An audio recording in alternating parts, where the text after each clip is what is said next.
Today, we all are gathered here to discuss on the hot and major rising issue among today's society, that is burning of Parali.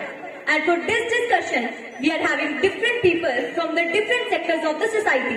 Starting with the introduction, we are having two prominent politicians from the ruling party of the government. Then we have two highly educated doctors among us.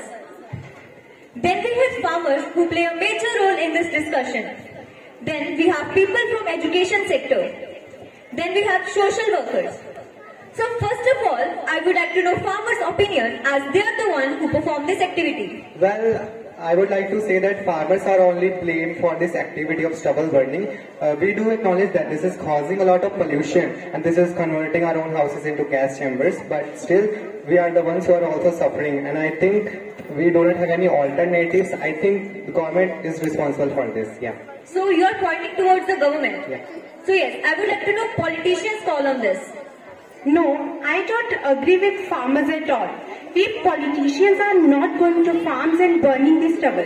But yes, we are providing farmers with many incentives to curb this problem. Okay, now I would like to know social workers' view on this. Being a responsible social worker, we are helping the farmers in the best ways we can. We are providing them cheap labor for paddy clean and also generating employment. We have started a campaign to educate the farmers about the new farming techniques and aware them about the new government policies. Okay, you are doing a great job. Now, I would like to know educationist view on this. We are the most affected sector due to ongoing stubble burning crisis. The students are suffering a lot as the smoke affects their health. In our schools and colleges, there is future of our nation. Okay, so we know that burning of stubble produces a lot of smoke which affect our health badly, and especially to the respiratory organ like lungs, which can only be treated under the supervision of doctors. So yes, I would like to know doctors' call on this. Well, I definitely agree with this problem because more than 50% cases of lung cancers in India are actually of those patients who are non-smokers. This is because of air pollution, and this stubble burning has got a direct relation with air pollution. You know, we only encounter more than hundreds of patients every single day who come to us with several respiratory applications due to breathing this polluted air caused by burning of these stubbles only. Okay. But at a point you must be happy as you are making much money these days. Mister, as far as you are concerned with the money in our pockets, so we are called God by our patients. So no doctor would ever like to make money out of the lives of their patients, so it's better to not say that. Okay, so yes, moving towards the farmers again, I would like to know their call. Well, the point is that the earning of farming sector is very invariably small as compared to the other sections of society. According to the recent data, I would say it is about 6 to 7,000 per month, and this is not sufficient to sustain our family in a market where there is 10% of inflation. We have to spend on education of our children and healthcare facilities, fertilizers and pesticides, also in electricity bills. So this is totally unethical on the part of government. No, Wait, madam, wait. Let me complete. This is unethical on the part of government to expect from farmers to cooperate with us and just afford heavy machineries which cost lakhs of money. First of all, the farmers are getting everything at subsidized rates, so the farmers cannot claim it. Moreover, can't you spend rupees 600 to dispose of the stubble? And as far as your queries are concerned, we recently waived off your electricity bills. You people are sending your children free of cost to schools. We have brought in so many health facilities for you. And to tell you, Punjab is the only state in whole nation.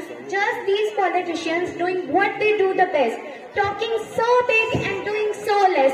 The claims that they made are just fictitious. Very fictitious. Fictitious? I think these politicians are such a bunch of crooks. Mind your words, Mr. Sarthak. Otherwise, you'll have to apologize right here. Using such words for a lady politician on stage aren't fair at all. Apologize? Why to apologize? We will not apologize. Then who will apologize for the life of the students? I think we agree that the students are suffering a lot due to the stubble burning. But you must understand that the students are not only yours, they are the assets of the country. And moving to the solution that you were asking about, I think you should ask this to the government. Wait, we have solution. Wait, I'm telling.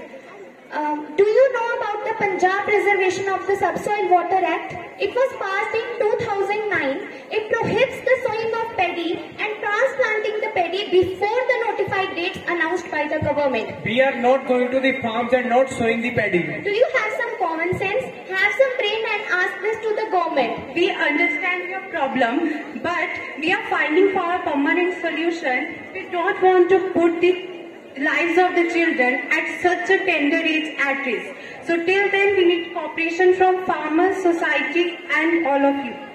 You politicians are just sitting in your homes and living your luxurious life. No, this is totally inappropriate. Moreover, our educated workers are moving in the streets and awareing the public about the problems faced by the farmers, and we are requesting them to cooperate with the farmers until they find a permanent solution of this.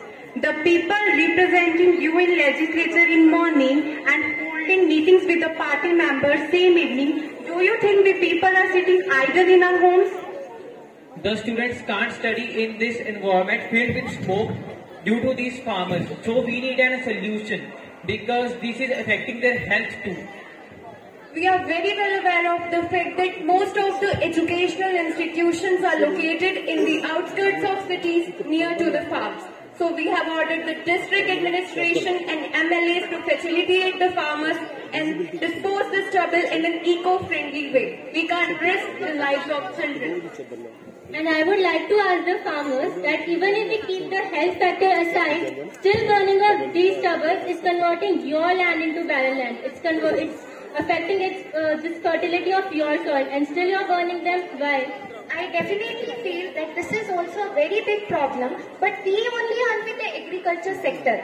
And this sector contributes most to the Indian economy. Despite having so much development since independence, this sector continues to lag behind. You all are well-meaning people. You would not understand our problems and our needs. So yes, we have seen that farmers are also helpless and government is also trying their best. So yes, all we can do is follow some precautions prescribed by the doctors. So yes, doctors. We think that this problem can only be accomplished by an equal cooperation between our farmers, politicians and even we citizens. But some precautions that we can take by then are keep the windows of the houses closed during morning and evening time. People must wear the mask and people should plant more and more trees to cope with this problem. Okay, thank you, doctor. So we have observed that condemning each other won't solve this problem. Farmers are an integral part of our society, and I must note that the people who are sitting in the audience are from those sector, from the farming sector. Dear farmers, we really don't want to hurt your feelings. You are known as Annadata. All we want to you aware about is that burning of stubble produces a lot of smoke which is very toxic to our health. And burning of stubble is such a big problem which can't be solved in a day or two. All we can do is cooperate with the government and need to have a mutual cooperation till we find a permanent solution to this. Thank you for joining us.